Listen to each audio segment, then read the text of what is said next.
Are you a worrier or are you a warrior? Do you have what it takes to be resilient, or are you whining and crying about every little thing that happens, taking the victim mentality? When people come to me and talk to me about mentoring them and the fact that they're saying that they can't manifest their reality and they've been struggling to do things and accomplish things, I start noticing a trend in some people, a trend of victimhood, a trend of lack of resilience. I ask them a few simple questions about their past, and right away, they go into victimhood. And when you go into victimhood, you are automatically blocking your blessings and your ability to manifest at the highest level. The victim mentality is the lowest frequency. When I was a kid growing up in Miami, Florida, we first moved down here from New York. We moved to a city called Opelika, right off of 22nd Avenue, very close to Alibaba Avenue. And in that area, it was very, very deadly, and still is today. As a matter of fact, there was a triangular fence made of steel put around the entire city. It was called the Bermuda Triangle. Even the cops didn't want to come in there. That's how bad it was. And the reason why I bring this up is because growing up there, I remember the first week I was getting attacked by the kids in the community because I didn't speak like them. I had a New York accent at that time, and because I had a New York accent and I didn't understand their slang, I didn't understand the words they were using and what they were trying to ask me. I wasn't being stuck up or what they called bougie. I literally did not comprehend what they were talking about. Keep in mind, I'm only 7 years old, so I didn't have the ability to extrapolate too much on maybe some of the terminology. I had never heard these terms before, and they commenced to jumping me and fighting me on scene. So my introduction into the neighborhood was a battle 1-on-4. That's day number 1. Now, I could have let that give me PTSD, scare me to hell, stop me from wanting to go outside and play, stop me from making friends, but I didn't do that. I literally fought my tail off, number 1. They had to give me some respect. They had to put some respect on my name. And number 2, I went right back outside again. I came right back outside and right back to the same location, which is right at the corner of the gate in front of my house where there's another connecting house, and we would play outside. And the kids came back and they were like, "Hey man, what's going on?" I was like, "Hey, nothing man, I'm right here. I'm here. I'm here to play. I'm here to have fun. I don't really want to fight, but if y'all want to jump me again, I'm ready to go." That's all they needed to hear. They realized, you got to respect this kid because this guy right here, he's resilient. They understood that. They understood that I was going to battle to the death if I had to, but I wasn't going to let them destroy me, destroy who I was, and destroy my ability to come outside. I showed resilience. Resilience gains respect from a lot of people, especially bullies. Especially the bullies, you're going to get the respect. The ability to stay calm in chaos is an extremely resourceful tool that you can use. You see, I didn't get chaotic. I didn't get erratic. I didn't start screaming and cursing. I just said, "Hey, I'm here. Whatever y'all want to do, just go ahead and try, but I'm here and I'm not going anywhere." My calmness, my resilience, my stand against their bullying, it literally put a little fear in their heart. It made them question themselves a little bit, and they realized it was a waste of energy because I was one of the ones that was just going to keep fighting. I wasn't scared. I wasn't running. I wasn't running to my mom. And I saw this trend throughout my childhood, the resilience that I was able to show. It got me through a lot of very, very, very bad situations. When you're growing up in abject poverty and you don't have any money for food, water, clothes, electricity, if you want to survive the day, you have to naturally become resilient. Now, a lot of the people that I grew up within that neighborhood, they were struggling just as much, or sometimes not as much, but still struggling along with us. But they began to accept that neighborhood as their reality.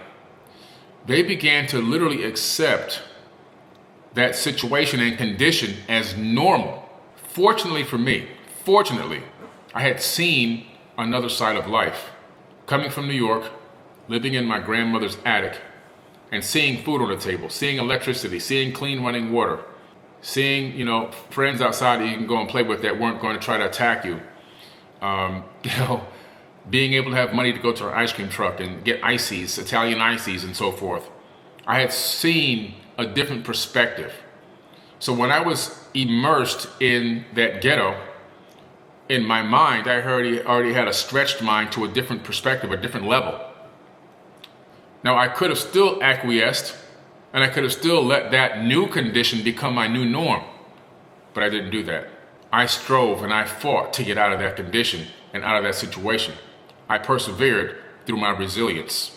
When things got really tight and there was nothing, literally nothing to eat, instead of sitting in the house and whining and crying or weeping in a corner, I got my butt up and I went out into the neighborhood and I looked for different lots and fields that had fruit trees, and I just picked some fruits. I would go to the grocery store all the way down 22nd Avenue off of State Road 9. It was a Winn-Dixie there at the time. And I'd be in the parking lot moving, asking people who just bought food if I could take their shopping cart to the car and load their bags in the car. Do that for spare change. I would play my trumpet on street corners because I was in the band. I would play my trumpet on street corners for spare change. I had learned how to use a router. My grandfather brought a router down. My grandfather was an architect and a carpenter. And one summer he brought a router down to our house from New York because he was helping do repairs around the house. And I took that router and I learned how to use it. And what I would do is I would go to junk piles and I would find 2x4s or flanks of wood. And then I would draw the bubble names on them, the old school bubble name, kind of like graffiti. And then I would use a router to cut it out. The first one I made came out so nice that people in the neighborhood started asking if I could make one for them with their name. And so I started making those for a little bit of money. I would charge 10, 15 bucks depending on how long the name was, sometimes 20 if the name was really, really long, or it was like a double name or a double stacked, like a name and then a heart and then another name on the bottom. After I made my first one, I took that money, reinvested it into wood stain and clear coat, and I just used that right at my house, going around finding wood, and eventually I was able to buy planks of wood from the hardware store because I knew how to just reinvesting is important. And I would cut those, cut out those names, cut out those bubble letters and sell those. It gave me the ability to generate income, small amount of money, but significant enough for me where I can put food in my stomach. A person without resilience would have never thought about those things and definitely would have not have acted on them if they thought about them. Because if you don't have resilience, if you're lacking resilience, you're lacking a fundamental survival mode tactic that will allow you to get through just about anything. When you exercise resilience, you come up with the most incredible concepts and ideas to navigate situations. If you don't develop resilience, and if you don't recognize that you naturally have resilience, then what will happen is you can put yourself in situations where you set yourself up for failure. Not because you need to fail or should fail, but only because you're allowing yourself to fail. Simply because you didn't exercise one of your natural born gifts. So, the more I realized how powerful resilience was, not really knowing the name for it back then, I realized that by taking that stance, that particular frequency or that energy, it will allow me to naturally overcome most things that come in my way. Most stumbling blocks or hurdles or blind sides. If I took that frequency, the frequency of resilience, I always felt like I can get through this, whatever it is. Resilience unlocks persistence, and persistence unlocks long-term success. So if you want to be successful long-term, you have to realize that you're going to be hit with all kind of crazy situations on a consistent basis. The people that are successful long-term, they have overcome so many things to get to that point, to establish that longevity.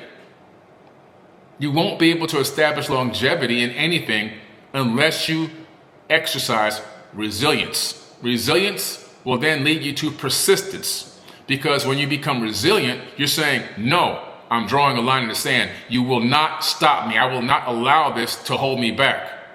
And once you take that energy, now the persistence pushes through.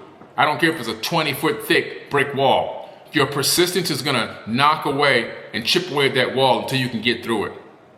And when you get to the other side, that's where you find the success. And because you understand the process, you can sustain that success for a very long period of time. Because there's only one recipe, and that is part of the recipe. So, people who are very successful understand they are very resilient people. That's why they don't take a lot of mess. That's why they have short patience. That's why they don't talk to every single person. That's why they don't entertain every single idea. They've achieved something and accomplished something that most people haven't. And, for them, they understand what it took to get there. Resilience is going to shift your mindset, okay? It's going to shift you from being a victim to being a creator. So without resilience, you'll automatically acquiesce and default to the victim mentality, where it's always pointing out, it's always someone else's fault. It's always this one did that to me and this one did that and the government did this, and it's always something on the outside. It forces us to never look inside when you don't have resilience. But when you establish that resilience, that frequency, that rebel mentality, as if, no, I'm getting through this. I don't care what you throw at me. I can take a punch. When you establish that frequency, when you feel that energy, that force, that's when you become the creator. Because you now are creating your own reality instead of acquiescing to the reality that's forced on you. If you're not resilient, you'll be forced into a particular reality. But if you want to fracture time and space and go down a different path, you have to establish your resilience, utilize it, move into persistence, and then you move into success. And how do you get to success? Creativity. You see, that's what they call us creators online. We don't make money because we're making videos. We make money because we are creators.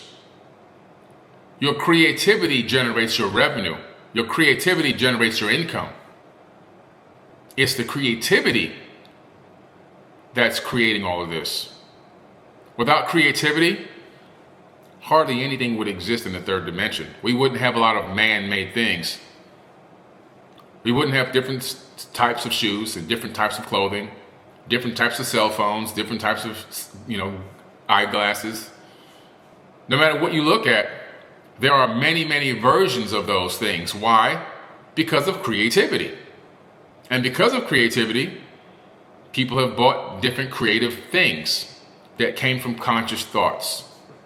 So thoughts become things, but first it starts off at creative consciousness that then manifests into things that we then acquire. So it's important to have resilience because it's imbued in you. You have it in you, you just don't realize it.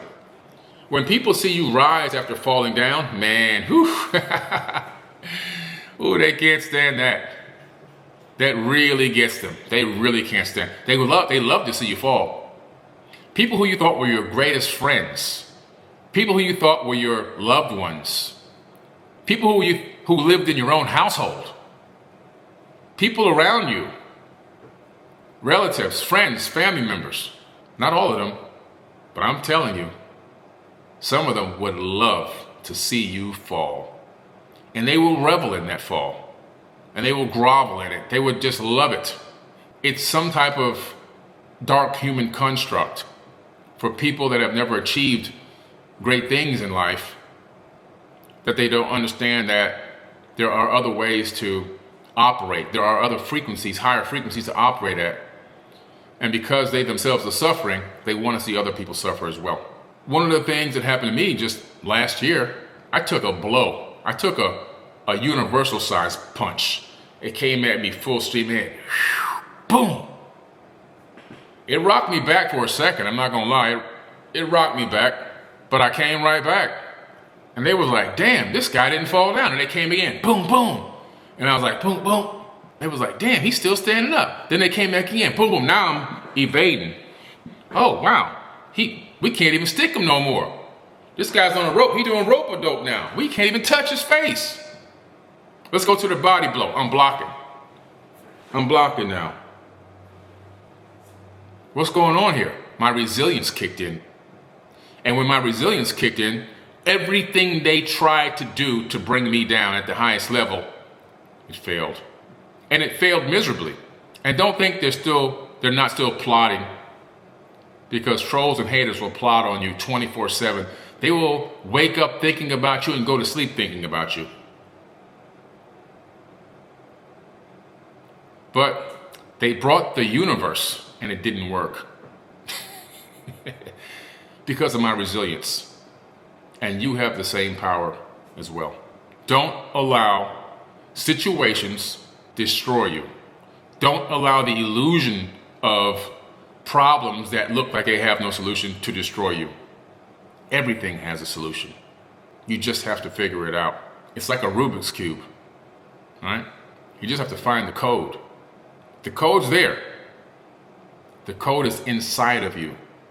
It comes with the frequency and strength of the resilience that you establish within yourself, knowing that resilience is going to lead to your persistence. And your persistence, and when you exercise that persistence at a high level, nobody will be able to outwork you. Nobody will be able to sustain that level of energy long enough to even keep up with you. And when you do that, you reach the success on the other side. And then you unlock favor. That's the benefit of resilience. Understanding it, digesting it, downloading it, exercising it. I talk about these topics in my online academy, the Forbidden Knowledge Academy. I started this Forbidden Knowledge Academy because I wanted to be able to help people see the power that's inside of them. But not only self-improvement, also improvement in business, entrepreneurship, personal life, success in all areas, metaphysics, spirituality, entrepreneurship, and of course, self-improvement.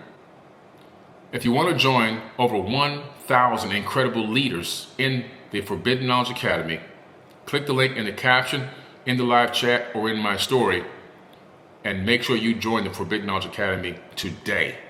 And you will be involved in the most uplifting, motivational, inspirational academy you've ever seen that ever existed. The engagement and support in there is second to none. When you post something in the academy, when you post your homework or your exercises or your dream board, and you're following our instructions along the way in these classes, there's over 100 hours worth of classes in there. You get the most incredible support. You found your tribe, your new tribe of people on the same frequency and vibration as you, that are there to lift you up, not tear you down. That are there to help you overcome obstacles, not put obstacles in your way. So make sure you click the link and make sure you join the Forbidden Knowledge Academy. I want to see you in there. We just launched a 10-day challenge, but we have challenges all the time.